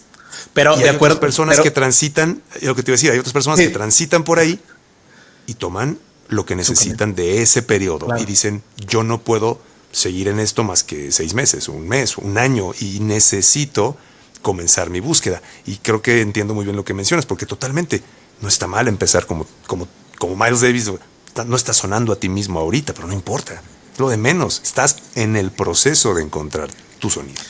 Por eso cobra tanto relevancia hoy en día con tanto contenido, con tanta creatividad a la luz de muchos, gracias a las redes y a las plataformas, entender o leer, al menos a mí me apaciguó mucho el libro de Roba como un artista, porque muy bueno. De ahí entendí como, inclusive habla de procesos creativos, ¿no? De gente que marcó la historia del arte inclusive la historia de este mundo.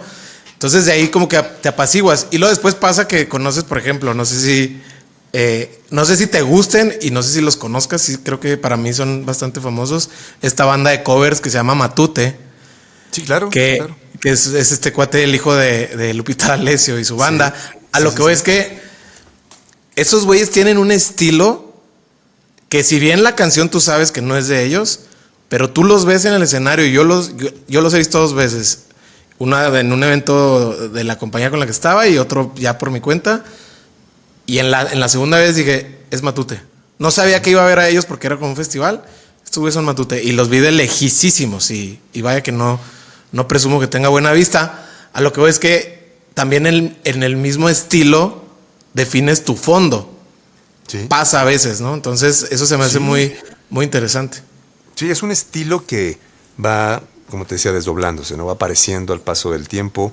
Te vas dando cuenta que, yo insisto, la palabra es paciencia. Es como, si no empiezo el camino, si no empiezo el proceso, pues no va a haber resultado. No tengo que empezar ese proceso. Y insisto, de una forma muy amorosa, con muchísima cautela, no esperando resultados rápidos. Si aparecen, qué bueno, pero no es la prioridad. Porque si no aparecen, viene la frustración. Entonces, estar en esa línea delgada entre el disfrute, la constancia, la paciencia, el reconocimiento, ¿no? Si aparece un cambio y digo, wow, estoy sonando mejor. Ah, mira, ya puedo controlar más el ritmo. Ah, mira, ya estoy eliminando algunas muletillas que antes entorpecían mi mensaje.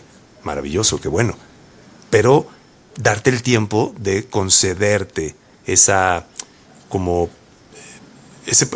dosis de paciencia, insisto, es para mí lo más importante en este proceso, en la búsqueda de ese estilo propio que te va a terminar, si bien no definiendo permanentemente, sí, insisto, acercándote a esa esencia que idealmente no sueltes cuando ya la encuentres, ¿no?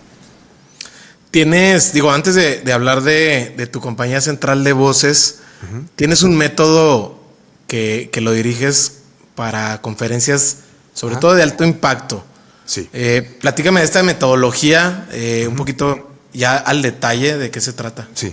Mira, el tema de yo le llamo el Original Speech Concepts, que es de qué forma yo puedo hacer que la gente se acuerde de una conferencia, ¿no? ¿Cómo le puedo ayudar a una persona que yo veo, yo lo percibo y digo, tú, Mario Salinas, por poner un ejemplo, conozco tu vida un poco, me dices, es que yo he sido esto, he hecho esto, y digo, bueno, y además quiero hablar de tal tema, porque además soy experto en el tema y tengo este hack.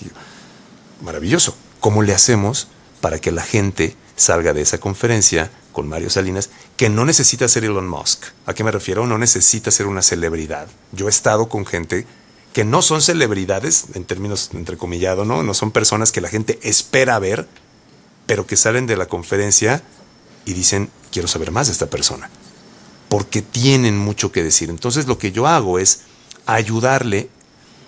También, mira, las palabras resiliencia, vulnerabilidad y storytelling, desafortunadamente yo sé que están muy, muy sobadas, como se dice, pero son indispensables y creo que van a seguir siendo indispensables si se saben utilizar en la manera correcta. Entonces, contar una historia, conectar con la gente, lo veo ahora mismo cuando subo mi contenido a redes sociales. La gente quiere escuchar una historia bien contada. Y una conferencia es una mini película. A veces ni siquiera tan mini, porque hay películas de 1 hora, ¿no? Entonces, ¿qué puedo hacer en 50 minutos para de verdad contarle una película a la gente? Basada en mi experiencia, basada en mi expertise, con datos. Te pongo un ejemplo.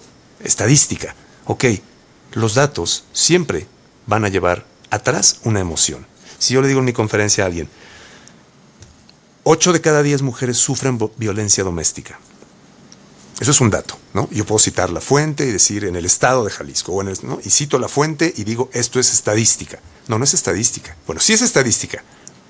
Pero atrás de esa estadística, lo que tú vas a ocasionarle a la gente cuando le digas esa estadística es una emoción. ¿Qué emoción te gusta, Mario? ¿Qué emoción crees que la gente va a sentir en una conferencia donde mayoritariamente son mujeres en Jalisco, si yo les digo 8 de cada 10 mujeres en Jalisco sufren violencia doméstica, ¿qué emoción crees que va a sentir la gente, el público? Es muy diferente así. A ese mismo público yo les digo 9 de cada 10 mujeres actualmente ya están en la universidad y es posible que terminen su licenciatura. ¿Te fijas? O sea, los dos son números. Los dos son hechos, los dos son demostrables, los dos son científicamente, bueno, estadísticamente comprobables, pero no van a causar la misma emoción.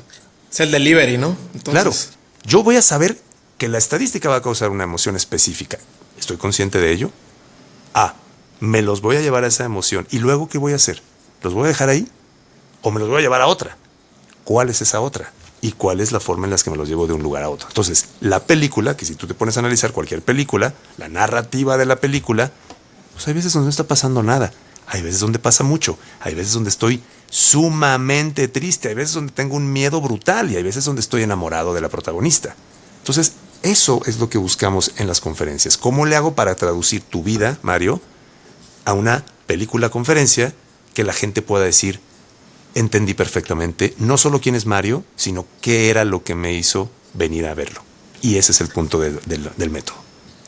¿Ese método lo alineas exclusivamente a historias de vida o también puede ser, Marcelo va a hablar del poder de tu voz, por ejemplo? De absolutamente, aplica para cualquier cosa. O sea, okay. Yo pongo ejemplos en el taller de gente que habla de temas sumamente complejos, que parecería así como de que, ¿cómo hablar de un tema tan complejo me puede resultar tan emotivo o tan humano? Y entonces lo que les digo es que todo puede ser humano, todo es humano. O sea, independientemente de lo que me digas, el tema más complejo que me hables es humano. ¿Por qué? Porque, a fin de cuentas, va a llegar a impactar al humano. De mí depende eso. Si yo te estoy contando una historia y te hablo solo de números, o te hablo solo de estadísticas, o te aseguro que no va a tener la relevancia así me llevo esa estadística, como te puse el ejemplo hace rato, esos números, a una historia que me conecta a mí. Te pongo un ejemplo que yo cuento en el taller también, cuando el gran director Guillermo del Toro le preguntaban sobre La forma del agua, cuando ganó el Oscar con La forma del agua, y le decían, maestro, es que, no, un periodista, ¿no? Es que el vestuario, es que el diseño de iluminación, es que la música, es que el guión, y entonces empezó, ya sabes, a decirle todas las maravillas, que las tiene la película, obviamente. Y Guillermo del Toro dijo, mira, muchas gracias por lo que me dices, gracias por las flores, ya ves que es muy mal hablado Guillermo del Toro. Pero decía... Tú trabajaste con él, ¿no? Por cierto. Tuve la fortuna de trabajar con él en un proyecto que fue En Casa con Mis Monstruos, una exposición que hizo aquí en Guadalajara, donde sacó literal, todos sus monstruos personales y los llevó a una exposición aquí en Guadalajara, donde tuve la fortuna de darle voz a la exposición y a la publicidad de la misma. Muy interesante la experiencia. Y precisamente ahí fue donde él decía que si la gente va al cine y sale hablando del vestuario, de la música, del guión, de nada, ya valiste madre, cabrón. Si la gente va al cine y sale hablando de sí misma, ya chingaste. Y dije, wow, salir hablando, fíjate, ver una película y salir hablando de ti. O sea, y todos son diferentes. O sea, todos los humanos, en términos nominales al menos, todos son diferentes, se llaman diferente, tienen una vida diferente. Pero todos pueden salir hablando de sí mismos. Y si te dejo de tarea, piensa en una película que te haya impactado bien cañón y te aseguro que el impacto fue en ti. Ay, güey, mi experiencia con mi... Ay, güey, o sea, hay algo en ti que de verdad... El guión, sí, o sea, todo eso, pero no fue lo más importante. ¿Me explico? Y de la misma manera puede aplicar para cualquier cosa de la que hables. Cualquier cosa de la que hables. Guillermo, como lo explica, habla de la conexión. Claro. Y la conexión tiene que ver, siempre lo que te conecta tiene que ver contigo mismo, de alguna manera, de algo de chico, de adolescente que te conectó con tu humanidad, que te conectó con tu propósito, con tu pasión. Y me surgió la duda y quizá no me salga tanto del tema, y si no, ¿qué tiene? Sí. No importa. ¿Cuál fue la última película que te pasó eso? Fíjate que me pasó con una serie de Netflix que acabo de terminar de ver, que no esperaba tanto, y no lo digo de manera peyorativa, sino que no, la verdad es que no me esperaba mucho en cuanto a que no sabía nada. Entonces dije, bueno, pues una película. Se llama Las Viudas de los Jueves. ¿No? ¿En serio? Lo promocionaron mucho. Justo estuve en Guadalajara hace poquito y vi que la promocionaron muchísimo. Las Viudas de los Jueves, te voy a decir por qué. Me llamó, de hecho, el origen de esa película es una novela de una escritora argentina y hay una película argentina como del 2009 donde de ahí, bueno, viene la serie. La serie, no había visto la película, después vi la película y bueno, básicamente me remito a la serie porque fue lo que vi, el libro me encantaría leerlo, pero lo que me gustó precisamente fue, aparte de todas las actuaciones, lo que ya te digo, lo que te puedo decir, es que yo conecté con el hecho de todo lo que callamos los hombres por esta convención social de si tienes problemas económicos, te los tienes que callar. Tú tienes que ser el baluarte, el fundamento, la columna vertebral de la familia. Es muy difícil que tú como hombre puedas decir, me está llevando la fregada, estoy muy mal. O sea, aceptar una derrota económica, por ejemplo, es muy complicado. Y lo retratan muy bien en la serie en cuanto a esta frustración que se genera cuando aparentemente tú tienes todo bajo control y de pronto no lo tienes bajo control. Y no tendría nada de malo decir, oigan, ¿qué creen? Que ya no tengo todo bajo control. Ya no, en este momento me considero un hombre vulnerable, voy a empezar otra vez, voy a buscar trabajo. Uy, no, decir eso sería... Y la decisión que toman para evitar que eso salga a la luz, pues es el meollo de este asunto, ¿no? Pero pensé en eso, pensé como en, claro, tenemos mucho... No estoy hablando de, ay, pobres hombres, tal, o sea, no estoy hablando de eso a nivel género ni nada, hablo de cuántas veces particularmente yo me he sentido de ciertas formas en las que no lo he expresado. Y no sé con quién expresarlo y no sé cómo expresarlo. Paradójicamente te digo, esto de la voz y tal, es un camino en donde evidentemente yo ni me vendo, ni lo voy a hacer jamás como un gurú perfecto del uso de la voz en mi vida personal. Evidentemente es una herramienta que todo el tiempo trato de estar consciente de ella, pero evidentemente hay veces donde no lo estoy. Y ahí es donde te digo que es como me doy cuenta de ello cada vez más rápido, cada vez con mejores herramientas, para evitar que se quede lo que sea que se tenga que quedar, que no se quede adentro y que salga, que se exprese en tiempo, en forma y con respeto. ¿Cómo le haces tú en tu vida personal cuando es algo que tiene que ver solamente contigo? Terapia, Sí. meramente reflexión, meditación. No. Yo conocí la terapia de hace un tiempo, he tenido 3 procesos terapéuticos en los últimos años, y digo 3 por diferentes circunstancias, pero mis 3 terapeutas han sido maravillosos, fundamentales en mi vida familiar, con mi pareja, obviamente con mi esposa, con quien yo actualmente tengo la fortuna de compartir la vida, y es una persona a quien yo le agradezco profundamente por muchísimas cosas que hemos vivido juntos, por muchas cosas que ella me enseña y que todo el tiempo veo, ¿no? A través de mi relación con ella, de lo que necesito trabajar de mi parte. Y la terapia, pues, es fundamental. O sea, y soy muy insistente en ello porque, como te digo, no es un tema de positivismo tóxico, este tema de la voz, no es un tema de solo de mentalidad, no es un tema de vas a salir del taller y entonces tu voz, vas a salir del taller queriendo, si te lo propones, trabajar con tu voz y hacerte ahora sí cargo de tu voz y que no haya pretextos para que entonces es que mi voz no me gusta. Bueno, a ver, ya no vas a encontrar ese pretexto de es que mi voz no me gusta. Bueno, ¿por qué no te gusta? ¿No vas a hacer nada al respecto? ¿Vas a seguir hablando nada más de peyorativamente de tu voz? ¿O qué vas a hacer? Es como decir, odio mi cuerpo, ¿no? No me gusta mi cuerpo. ¿Por qué? Ay, es que está muy no sé qué. ¿Y qué vas a hacer al respecto? No, pues nada. Quejarte de tu cuerpo. Qué sano puede ser eso para una relación. Entonces la terapia es fundamental. Obviamente la reflexión, la introspección, todos los momentos que se puedan de silencio, de pequeños... Yo doy algunas técnicas precisamente en el taller para ayudarte a que tu voz siempre, al menos, fíjate, al menos esté consciente de cómo está o cómo suena. Estoy encabronadísimo. Bueno, si estás consciente de eso, ya vas de gane.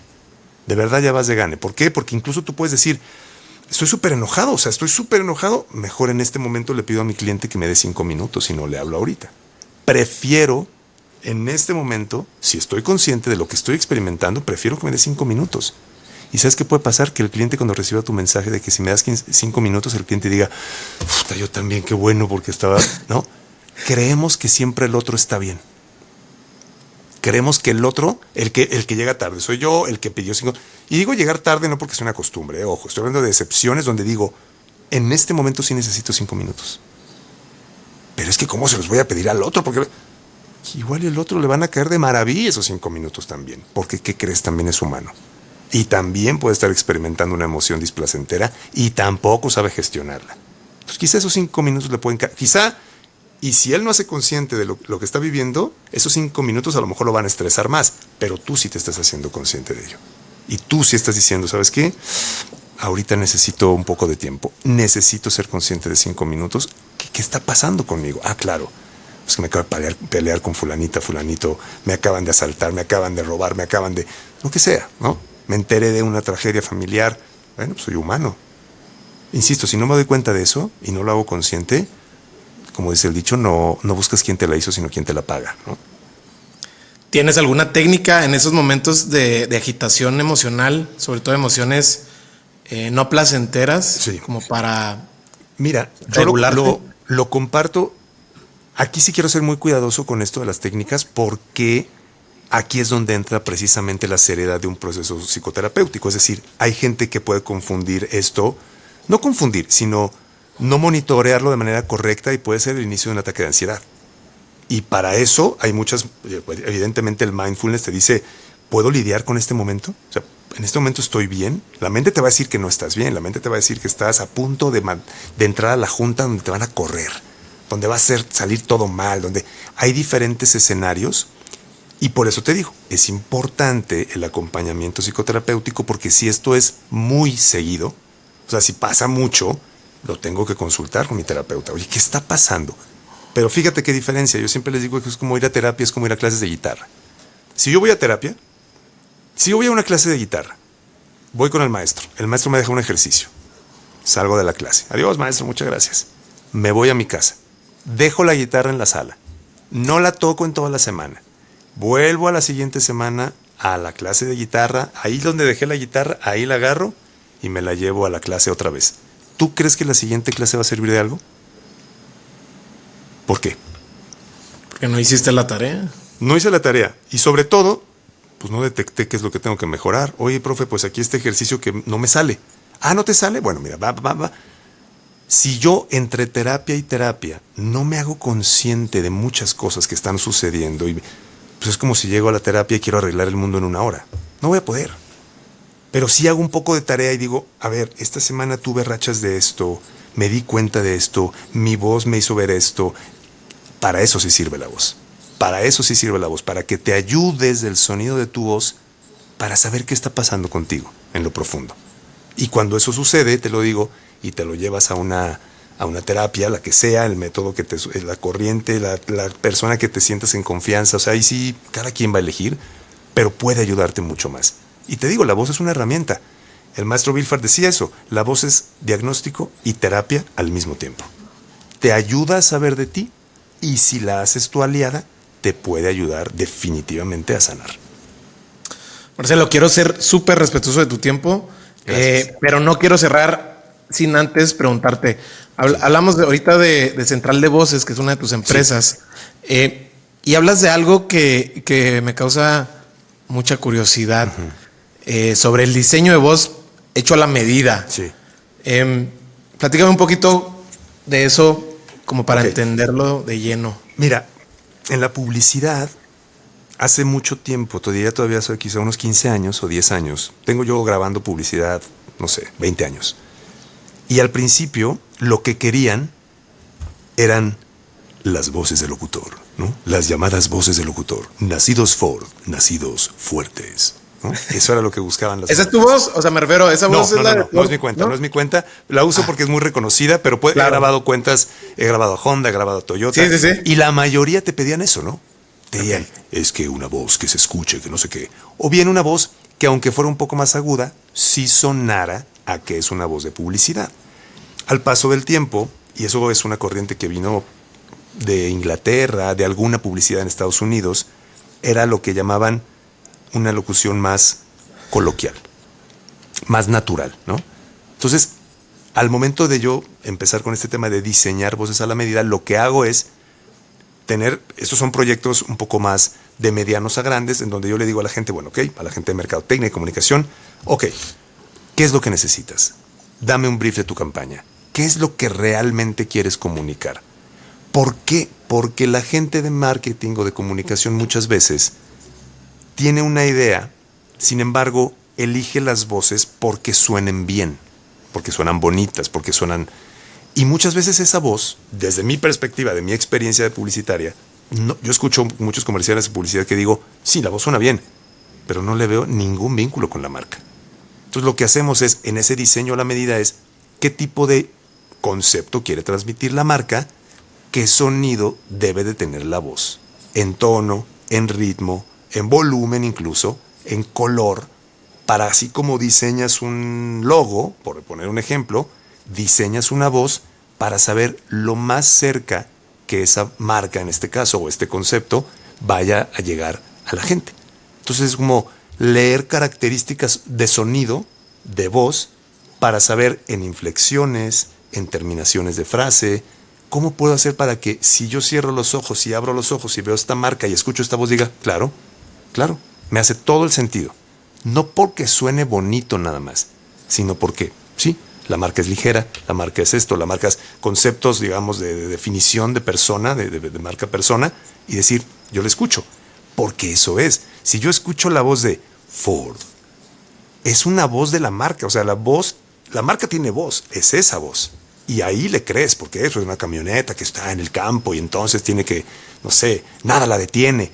Tiene sentido que sea una voz con autoridad, con no sé qué, pero hay marcas que buscan otra cosa. Y la mayoría de los locutores durante muchos años nos obligaban a estar aquí, en esta cajita. Y ahora lo que buscamos es tener más libertad.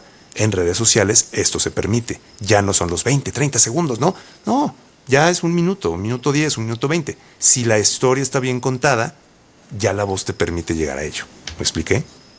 Sí, o sea, dependiendo la naturaleza de la marca y cómo lo ha comunicado, a lo mejor habrá una marca que se quiere sentir renovada y te buscan, y a lo mejor lo que sirve es que sea una locución con ritmo. Sí. Y un ritmo a tal velocidad, ¿no? Digo, Exacto. ya tú sabes el tema técnico. Exacto. Entonces, a partir de ahí ya vas, o sea, hay aspectos duros, a pesar de que pareciera que no, pero tiene muchos aspectos duros de si es una locución, como dices tú, natural, es decir, a lo mejor más conversacional, por así decirlo. Sí, sí, sí. Y eso tiene que ver también con la marca que quiere comunicar a través de la voz, ¿no? Exacto. Okay. Por ejemplo, ¿qué dice ahí atrás, en las letras que dicen ahí atrás?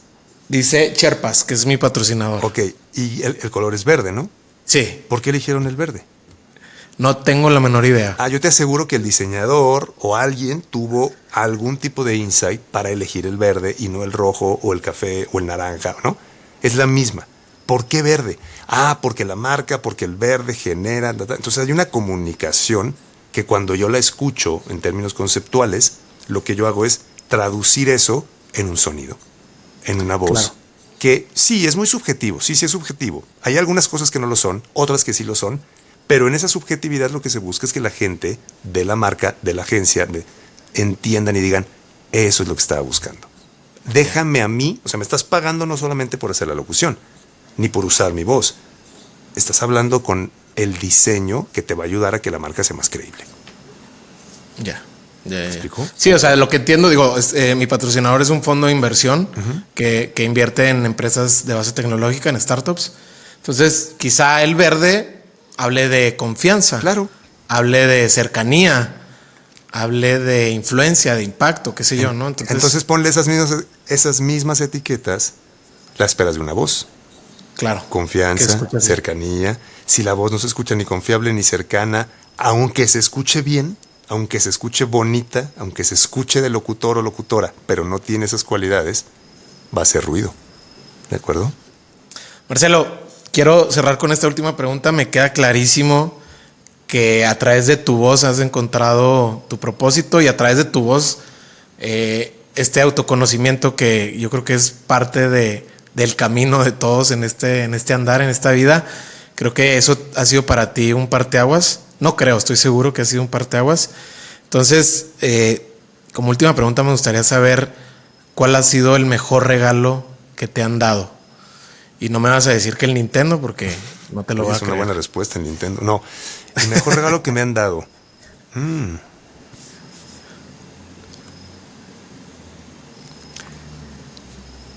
Yo te diría que el mejor regalo que me han dado, yo creo que fue cuando el momento en el que le dije a la persona con la que hoy estoy casado que sí querría pasar el resto de su vida conmigo.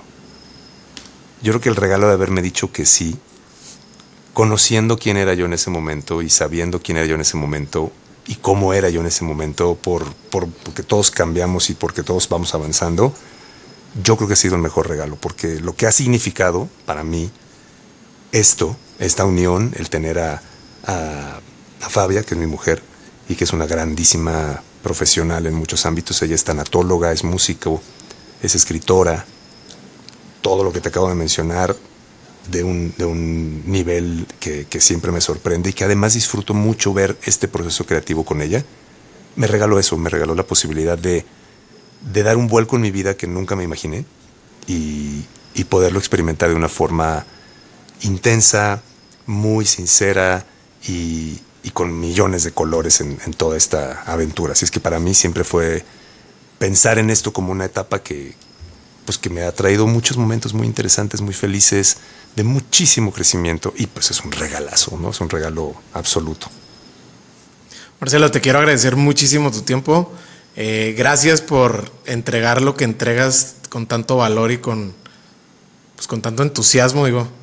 Se te nota que no nada más que te sientes como pez en el agua, sino que estás en un aspecto generoso por lo que entregaste en esta entrevista, que más que entrevista fue una conversación. No sé si quieras agregar algo más. ¿Dónde te puede encontrar la gente? Sé que estás muy activo en Instagram, en TikTok. Sí, gracias a ti, Mario. Me dio mucho gusto primero recibir la invitación de tu parte en Instagram. Estoy en TikTok, estoy en Instagram como Marcelo Salazar E. Si las personas que me están viendo también quieren acompañarnos en alguno de los talleres, nos pueden encontrar como Tu Voz es Única Taller en Instagram, @Tu Voz es Única Taller. Si quieres lo pondrás ahí en la descripción. Sí, las ponemos en las notas. Ajá, para que la gente que quiera. Es una experiencia que, cuando digo se las recomiendo mucho, es porque de verdad veo los resultados en la gente. O sea, yo siempre les digo, incluso esto está de que si tú después de la segunda sesión me dices, oye, esto no es para mí, no te preocupes, te regreso tu dinero y todos están amigos como siempre. O sea, no es un tema de, no, ya me pagaste y entonces no. Yo sé que la gente lo va a disfrutar, yo sé que a la gente le va a servir y me encantaría que las personas se den la oportunidad de vivir esto. Ya después, en otro momento, Mario, platicaremos de mi parte musical, que no entramos mucho en eso porque la verdad es que también es una parte que disfruto muchísimo. Estoy por lanzar un nuevo disco con mi banda. Hay muchas cosas también en la música, de mi historia musical también que me han llevado a aprender mucho de la voz, aprender de mucha gente muy importante, de mucha gente muy valiosa. Y digo, todo esto también pues me va nutriendo y me ha ido nutriendo para hoy poder compartir todo esto. Entonces, te agradezco mucho la invitación, disfruté mucho la conversación y espero que, bueno, ya tiene mucho éxito tu podcast, pero que siga teniendo mucho más y que sean 100 y 200 y 300 invitados para que sigas también compartiendo tú todo lo que haces con la gente. Que vengan más invitados como tú, Marcelo, es lo que le deseo a este programa. Muchas gracias por tu tiempo, te mando un abrazo hasta Guadalajara. Gracias. Y Mario. Pues esperemos esta plática resuene mucho con la audiencia. Esperemos que sí. Y ya saben que en lo que pueda ayudarles, ahí saben dónde encontrarme. Te mando un fuerte abrazo, Mario. Muchas gracias. Que estés abrazo, Marcelo. Hasta luego. Y eso fue todo por hoy. Pues bueno, conocer a Marcelo y entender su filosofía de vida y cómo comparte su conocimiento para potencializar la voz es algo que me vuela la cabeza y por supuesto es increíble la manera en cómo lo lleva a cabo. Si te gustó el episodio, lo que más nos puede ayudar es compartirlo vía WhatsApp con alguien que pueda conectar con esta entrevista. Te aseguro que te lo agradecerá. También nos puedes seguir en Spotify para que no te pierdas ningún episodio. Por último, me encuentras en Instagram como Mario Salinas. Escríbele a Marcelo, @Marcelo Salazar E, y dile qué te pareció el episodio. No olvides etiquetarnos en tus historias con la frase, reflexión o aprendizaje que más te gustó. Nos vemos en el próximo episodio.